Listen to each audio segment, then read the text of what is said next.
The first of two marches taken from, well, inspired by the playing of Tony McMahon. Not in the same key that he plays them in, actually, but these are more conventional keys for sessions, I suppose. And here's the first one, which I think is O'Neill's March, and it goes like this.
So slowly.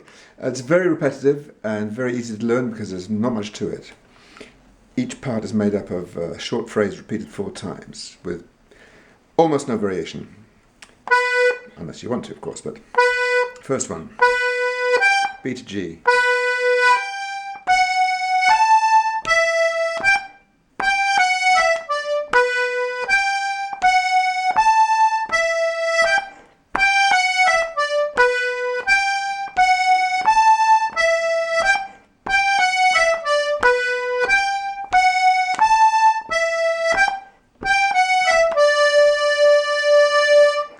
If you want to do a few little twiddly bits, triplet there,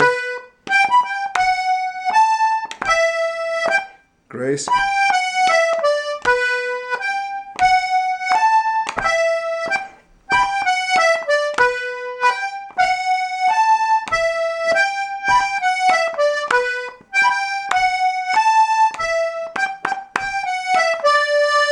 second part.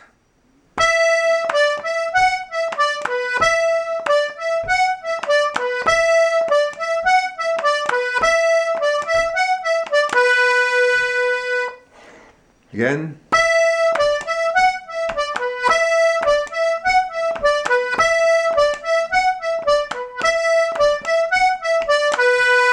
If you want to vary it a bit, sometimes you can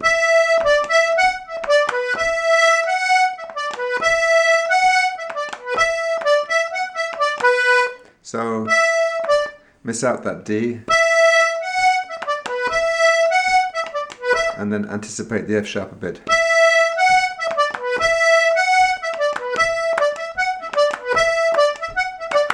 Twiddly bits.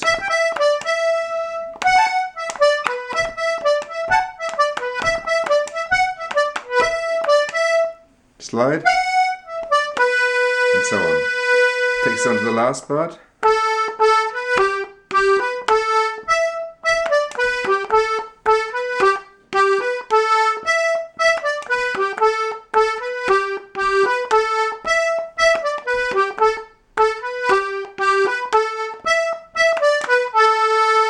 That last note is the only change in all the 3 parts where you actually finish on a different note to lead back into the next part. So you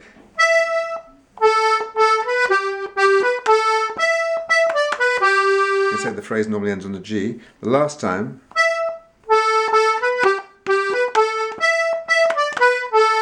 we end on A, so we can go back to and so on. Now, instead of playing all those repeated notes,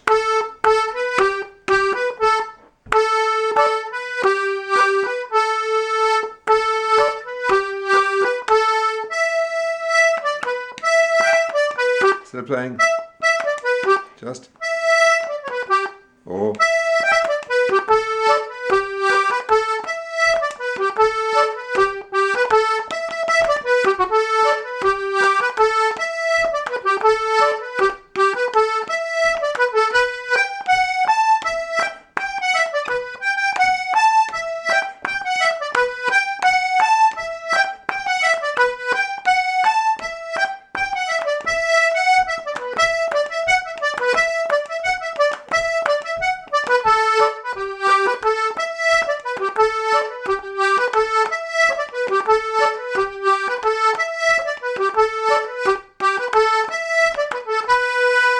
Now to play this tune satisfactorily, well, first of all, go and listen to Tony McMahon on his fairly recent CD released with Steve Cooney.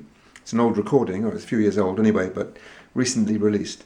And listen to how he plays these two marches. It's the last track on the record, and it's in a totally different key because, in fact, he's playing it a tone higher than we are, and he's also using an E-flat box, a D sharp box, so it sounds actually a tone and a half higher than what I'm showing you here. But listen to the energy, and the point I want to make here is that you need to use your bellows assertively to get this march rhythm.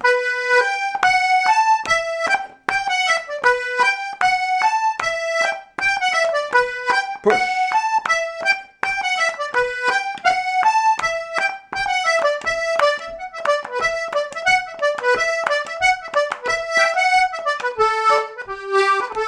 So you can really, with this tune, you can explore your assertive side. Now let's look at a couple of basses you might use. In the first part, start with E minor, D, A, go over to G,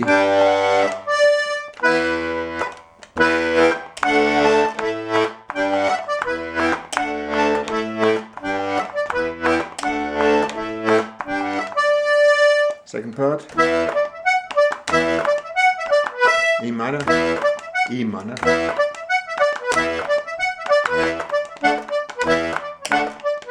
you can alternate those with Ds if you want.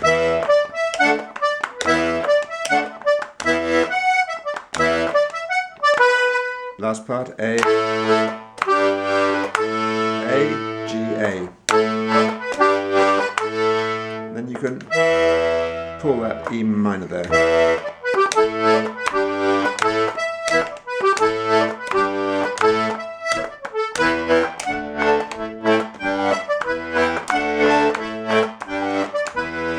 So, pretty easy basses and very satisfying to do. Just another little trick with the basses, if you want to use, you can do something like this in the first part.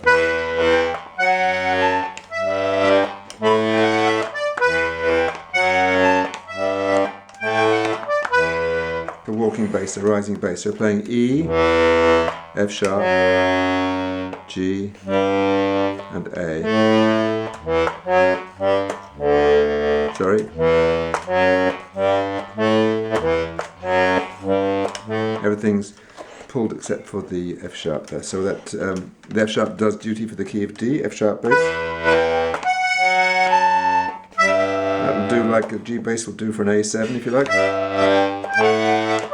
And then on to an A. Just a little variation.